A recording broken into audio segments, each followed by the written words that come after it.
Hi everyone, this is Kate Warnock and welcome back to the GuideWell Insights Lounge. We're here at day 2 of the Oliver Health Innovation Summit. I'm very pleased to bring you Glen Tullman. Glen, welcome to the interview. Thank you very much. It's great to be here this morning. We're happy to have you again. We had you last year, so we're happy to have a return to the Insights Lounge.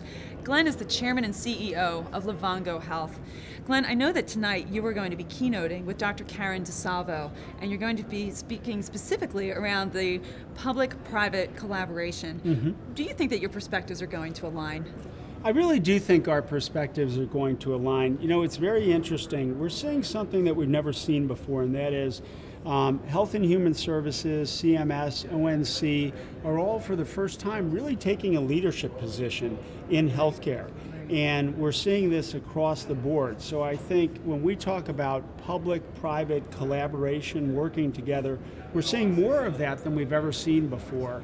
And as a private company, as an entrepreneurial company, we like to see the government actually given clear guidance and working together to drive innovation. And you know, I like to say, whether you like Obamacare or you hate Obamacare, the impact's been the same, which is we have millions of people in the market with dollars that they're spending, and they're spending them like health consumers for the first time. So I think it's going to be a very interesting discussion, and I think it should be a lot of fun. Absolutely. Well, Glen, I know that at Livongo Health, you've long held the position that people with chronic diseases want to focus on living and not focus on their disease. How does Livongo for Diabetes help to speak to that point?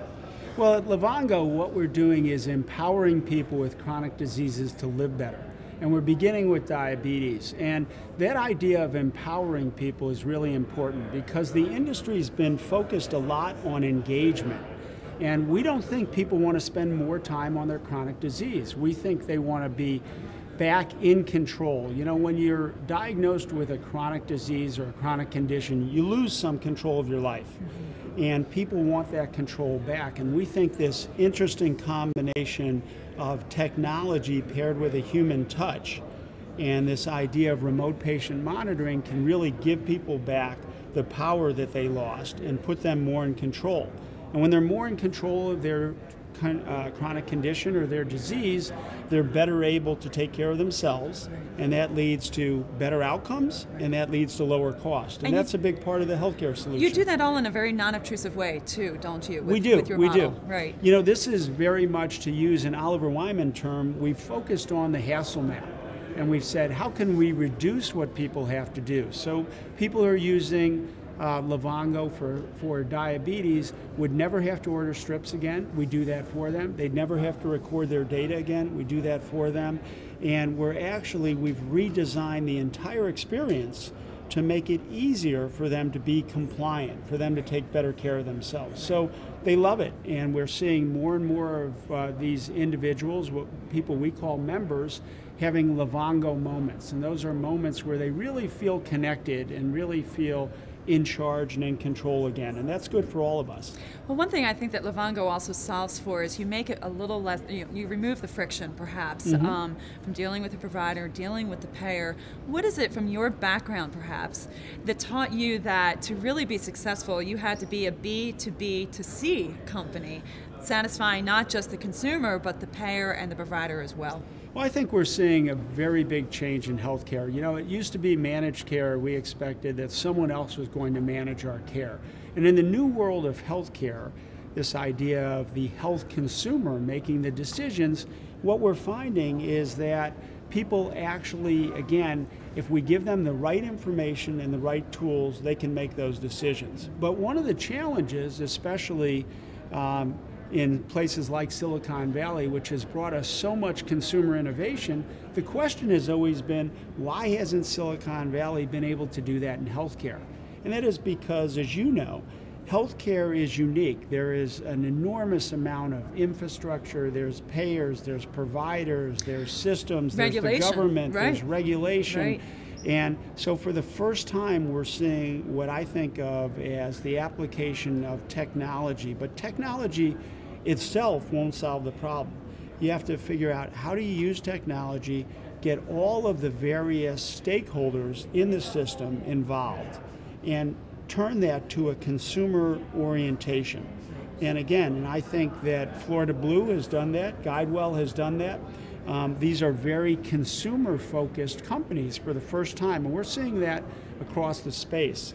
And for the first time, I think we're going to see the magic of Silicon Valley, which is now happening in places like Chicago and Austin and New York City, all that creativity come and get embedded in healthcare in a way that works. And that's a big part of what we're doing at Livongo. Absolutely, and obviously our consumers are going to benefit.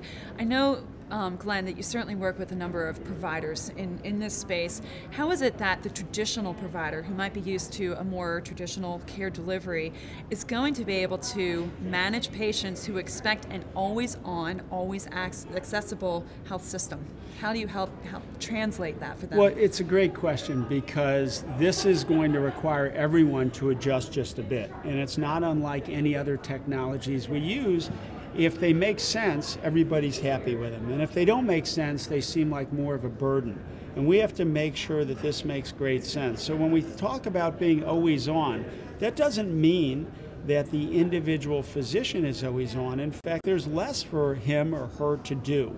What it really means is that we're using technology where it makes sense to monitor, to alert a physician or any part of the care team. And we think of the care team not just in the traditional physician sense or nurse sense or certified diabetes educator, but when you have a chronic disease, essentially you have that condition all the time. So it's not like a traditional healthcare. If you break your arm, you go to the hospital, they put a cast on. You are sick all the time. And what that means is using technology to keep an eye on you, to provide you coaching and information all the time, 24 hours a day, 7 days a week, 365 days a year. If you can do that, then you reduce the burden for physicians getting calls in the middle of the night, and you allow the natural care network, that is sons and daughters of older people, mothers and fathers of younger people, spouses, partners, they all become part of the care network, because for the first time they have real-time information and they know how to help. Right, right. And that's what we're really trying to enable. So it sounds to me like you've already partly answered my next question, which is, do you think that digital health will help to solve for the primary care physician shortage? I think it will. I think we're seeing innovation across the board. And again, to go back to your first question, and talking about Karen DeSalvo and what ONC and CMS are doing. So for the first time, the government has again taken a leadership role and said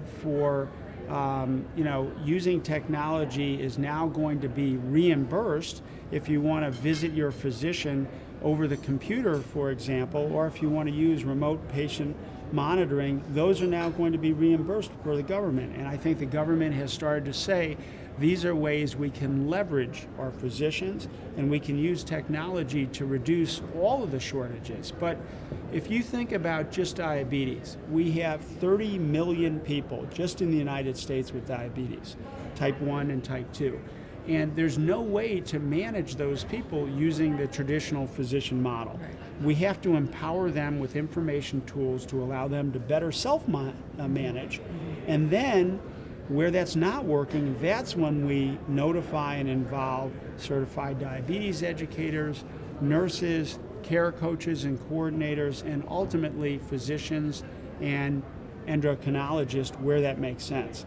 But we really have to start to use this scarce resource much more effectively and efficiently. Right, so better allocation of Yes. the people who are trained to do what they really want to do, which is to help keep people well. Yep. So, well, Glenn, it was a wonderful talk with you today. Well, it's great to talk with you. And I know that you're going to have a great time at the summit. Thank you for joining us here at the GuideWell Insights Lounge. My name is Kate Warnock. We'll be back with you again soon.